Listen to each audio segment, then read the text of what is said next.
ರಾಜ್ಯ ಸರ್ಕಾರದ ಮಹತ್ವಾಕಾಂಕ್ಷಿ ಯೋಜನೆ ಜಿಲ್ಲಾಧಿಕಾರಿ ನಡೆ ಗ್ರಾಮದ ಕಡೆ ರಾಜ್ಯದಲ್ಲೇ ಪ್ರಥಮ ಎನ್ನುವಂತೆ ಉಡುಪಿ ಜಿಲ್ಲೆಯಲ್ಲಿ ಆರಂಭಗೊಂಡಿದೆ. ಉಡುಪಿ ಜಿಲ್ಲೆಯ ಬ್ರಹ್ಮಾವರ ತಾಲೂಕಿನ ನಾಲ್ಕೂರಿನಲ್ಲಿ ಜಿಲ್ಲಾಧಿಕಾರಿ ಜಿ ಜಗದೀಶ್ ಗ್ರಾಮ ವಾಸ್ತವ್ಯವನ್ನು ಹಮ್ಮಿಕೊಂಡಿದ್ದಾರೆ.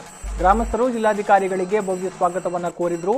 ಆರತಿ ಬೆಳಗ್ಗೆ ಸ್ವಾಗತಿಸಿದ ನಾಲ್ಕೂರು ಗ್ರಾಮಸ್ಥರು ಚೆಂಡೆ ನಗಾರಿಯೊಂದಿಗೆ ಗ್ರಾಮಕ್ಕೆ ಬರಮಾಡಿಕೊಂಡರು. ಗ್ರಾಮದ ಸಭಾಂಗಣಕ್ಕೆ ಆಗಮಿಸುವ ಮೊದಲು ಸ್ಥಳೀಯ ನಾಲ್ಕೂರು ಪ್ರೌಢಶಾಲೆಗೆ ತೆರಳಿದ ಜಿಲ್ಲಾಧಿಕಾರಿಗಳು ವಿದ್ಯಾರ್ಥಿಗಳೊಂದಿಗೆ ಸಮಾಲೋಚನೆ ನಡೆಸಿದರು. ಬಳಿಕ ಜಿಲ್ಲಾಧಿಕಾರಿ ಜಿ ಜಗದೀಶ್ ಅವರು ನಾಲ್ಕೂರು ಗ್ರಾಮಕ್ಕೆ ಭೇಟಿ ನೀಡಿ ಗ್ರಾಮಸ್ಥರ ಅಹವಾಲು ಸ್ವೀಕರಿಸಿದರು.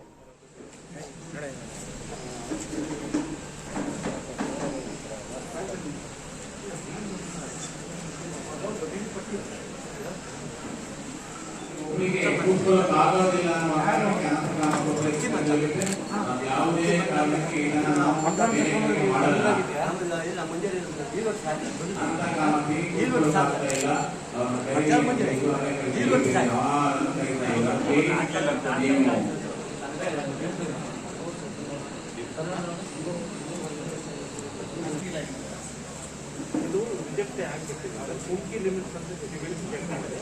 ಬಟ್ ಅದು ಈಗ ನೀರು ಫಾರೆಸ್ಟ್ ಈಗ ಪಟ್ಟಿ ಕಾಲ್ಕಾಗ್ತದೆ. ಆದರೆ ಎರಡು ವಿಷಯ